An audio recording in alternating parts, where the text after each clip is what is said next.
Hello everyone, in today's video we'll be learning about a very interesting topic and it's about life processes. Yes, so before starting this chapter I would like to ask a small question that how do you differentiate between a living things and a non-living things?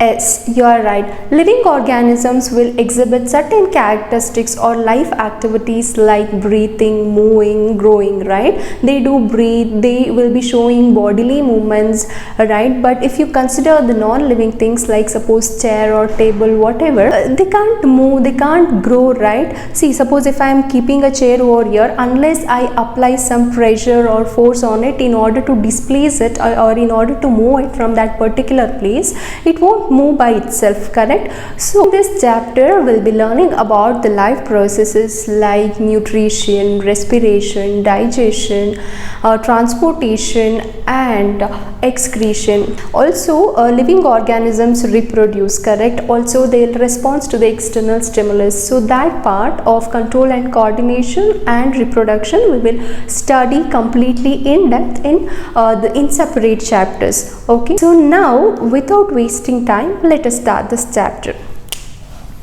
Okay, so now coming to the definition of life processes. Life processes is nothing but it's a main function carried out by a living organism in order to maintain the life. Okay, these processes we call it as a life processes. Okay, so these are all the life processes which we are going to study in this chapter. The first being nutrition, the second one is about digestion, and the next is about respiration, and fourth being transportation, and last being excretion. So now let us study about nutrition.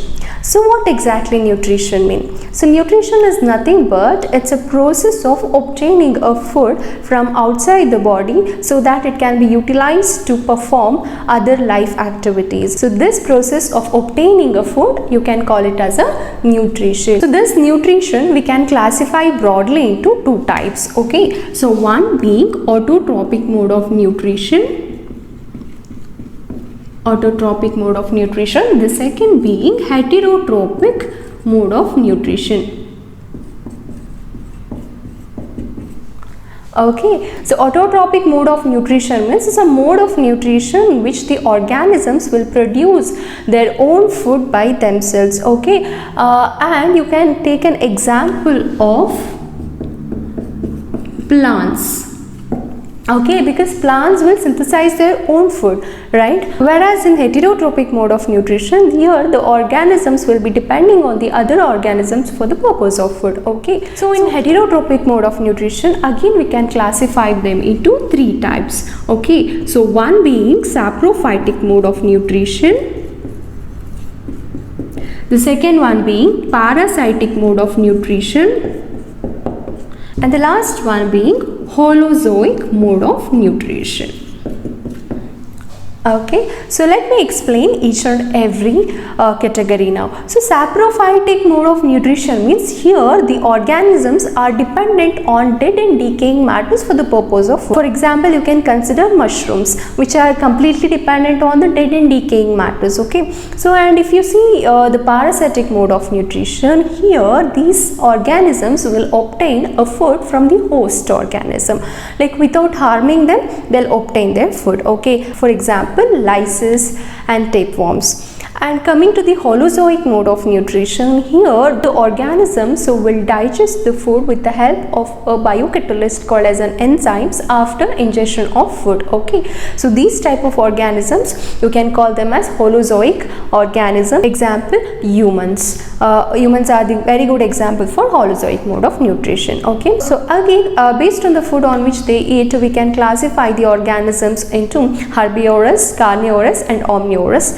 organisms. Okay, so herbivorous are the organisms which are depending or which are feeding on grass or green plants. Okay, and if you consider carnivorous organisms, these are the set of organisms which are completely dependent on flesh or meat, or omnivorous are the set of organisms which are dependent on both like plants and meat. Okay, so this is all about nutrition. So now coming to autotrophic in depth about plants, let me tell you how do they obtain their own food or how do they manufacture their own food. Okay, so these plants will take raw materials like carbon dioxide and water from the environment, and then they'll convert that into a glucose or a carbohydrates in the presence of sunlight and a chlorophyll pigment. Okay, so this process only we call it as photosynthesis. So photosynthesis is what? It is nothing but it's a process of preparing the own food in the presence of sunlight and a chlorophyll pigment by utilizing raw materials like carbon dioxide and water.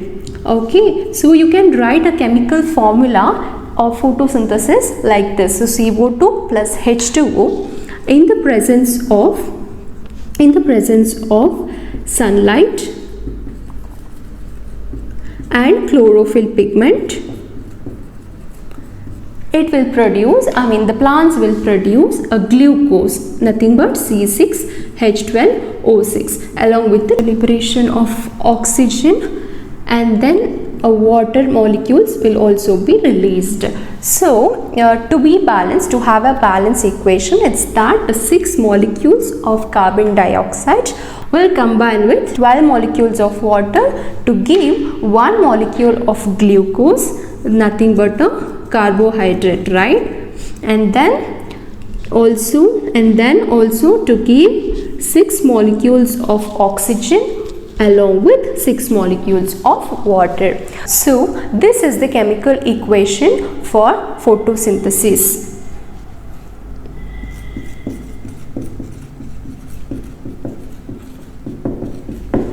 Okay, so the prepared glucose or a carbohydrate will be self-utilized by the plants to carry out their life activities, and other carbohydrates which are not used immediately are stored in the form of starch. So now I can explain you this photosynthesis in 3 steps. Okay, the first step is that the plants will absorb the light energy with the help of chlorophyll pigment. Okay, and the second step is that they'll convert this light energy into chemical energy. Also the splitting up of water will happen. The water is splitted to the hydrogen and oxygen.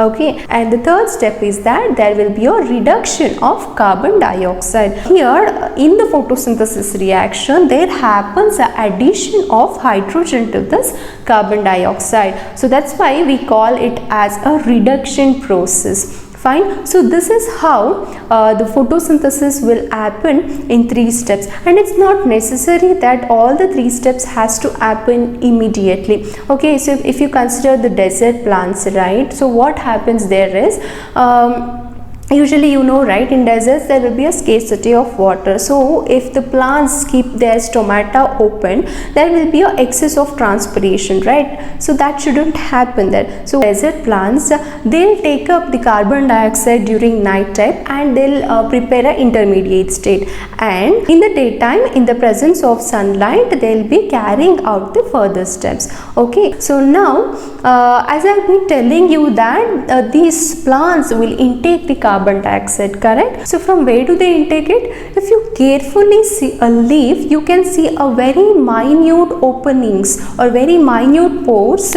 on the leaves. On the surface of the leaves, you can see a very minute pores.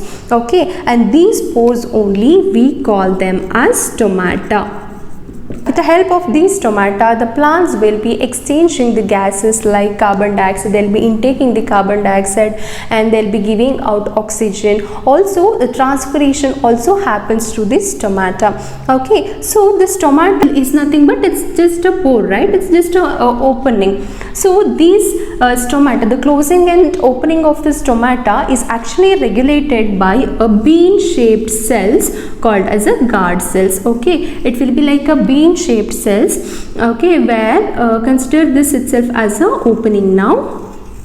Okay, and this opening will be regulated by this guard cells. Fine, there will be something like a kidney shape. You can consider my both the hands as a guard cells. So how do they regulate the opening and closing of stomata? So actually here the very important phenomena, osmosis, is to be considered. So what happens when water comes inside to these guard cells, what happens? It will expand and thus it will open, and thus the stomata will open. Okay, and when the water and then if water is expelling out of this,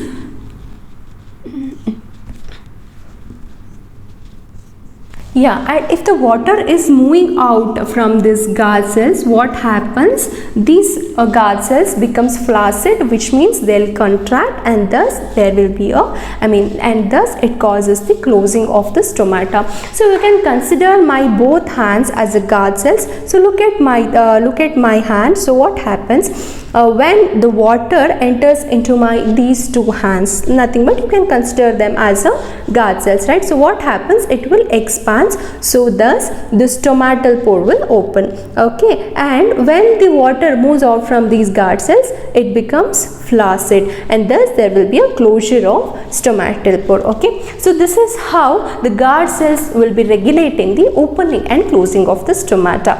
Okay, so this is all about the photosynthesis and in depth about autotrophic mode of nutrition. So now let us move on to the next important life processes, which is a digestion.